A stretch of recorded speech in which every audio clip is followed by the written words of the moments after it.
Hello and welcome to Junior Television. Today, I present to you my Sears solid state television. I still have not found the model number on this thing. Admittedly, I haven't looked terribly hard. I believe this is from either the late 70s or the early 80s. The only reason I believe that is because I happen to own a cassette player from 79, and I know it's from 79, and it has the almost identical wood grain. Although that's not a great thing to base it off of, but I'll show you the similarity. This here is a cassette player. It's just a basic Sears solid state cassette recorder.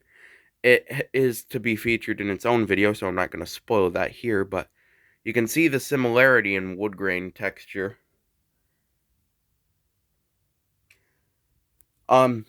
Besides that, that's the only thing I have to base the year of this television off of. There's no manufacture date. Unfortunately, there was only one sticker on the back, and that has been removed, so I cannot verify this, the year or model. I got this for $6 at a flea market, and it works very, very well. Let me demonstrate its functionality now. I'll also turn on some footage from my Super Nintendo to just have footage on there. Although I can't play for super long, otherwise I might get sued.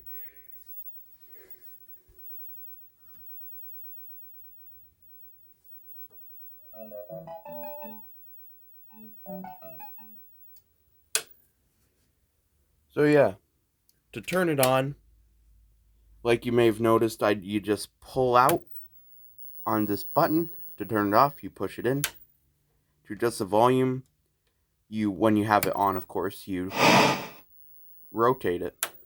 Counterclockwise is lower volume, clockwise is higher volume.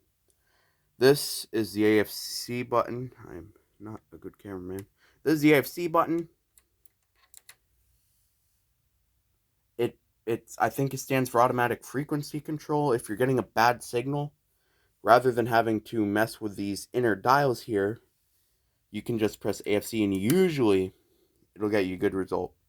It seems almost like it hunts for sound because, for example, on my Genesis, when I use that with this television, I press AFC, and the picture is black and white despite outputting color, but the sound is perfect.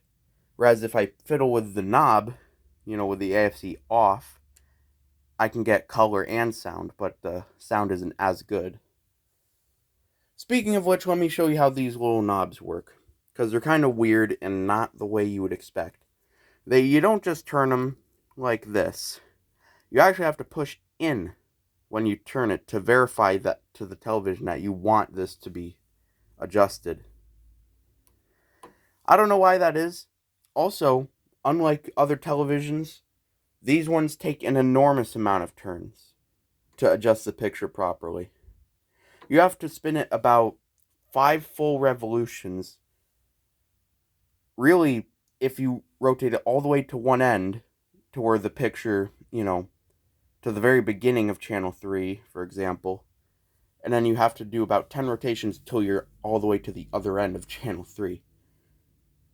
I'm not good at explaining it, but what I'm trying to say is that it's very fine, the adjustment, because you have to do a lot of rotations. Whereas, for example, on the Philco television, this is the adjustment, and you only do about 3/4 of a turn. Whereas this one takes nearly 10. Of course, you have VHF, UHF, very standard stuff. The black line printed here indicates what channel you're on for VHF. You switch to U to change to UHF. And in the line here, the black line indicates what channel you're on here. This television for UHF goes from 14 to 82. And for VHF goes from 2 to 13, as is tradition for most televisions of the time period. As for adjusting color and tint settings, let me show you that now. You have 5 knobs located just under the silver trim around the television.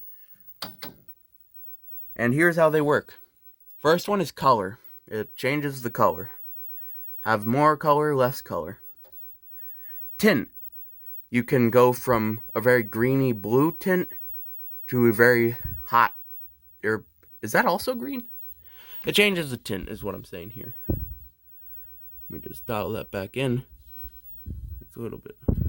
Anyway, then you have your brightness. It does exactly what you'd expect. Brightness of the screen. Contrast. It's contrast. And last but not least, you have V-hold, vertical hold. If your picture comes in like this, you just adjust until it's perfect. Very simple. Very nice. At first, when I bought this, I genuinely had no idea that this was color, namely because they pretty much never mention it. All it says for the badging is Sears Solid State. That's every badge on the front. The only thing that cued me into this might be in color is the AFC, because I honestly did not even see any of the knobs along the bottom when I first saw this. Whereas a Zenith I also have, which may or may not get its own video if this one's popular enough, has its controls conveniently located right here. So that one I knew was color immediately. But this one I genuinely had no idea until I brought it home and I was going to test it and I saw that. One of the problems with this television, as you can see particularly from this angle, the metal here is like turned white somehow. I don't know if that's corrosion. I'm going to assume probably. It certainly seems like it because I never tried this before, but it seems like I can almost scrape a little bit of it off with my hand. But yeah. On the back side, it uses the standard screw-on terminals for UHF and VHF. It comes with a built-in VHF antenna, which can telescope to a length.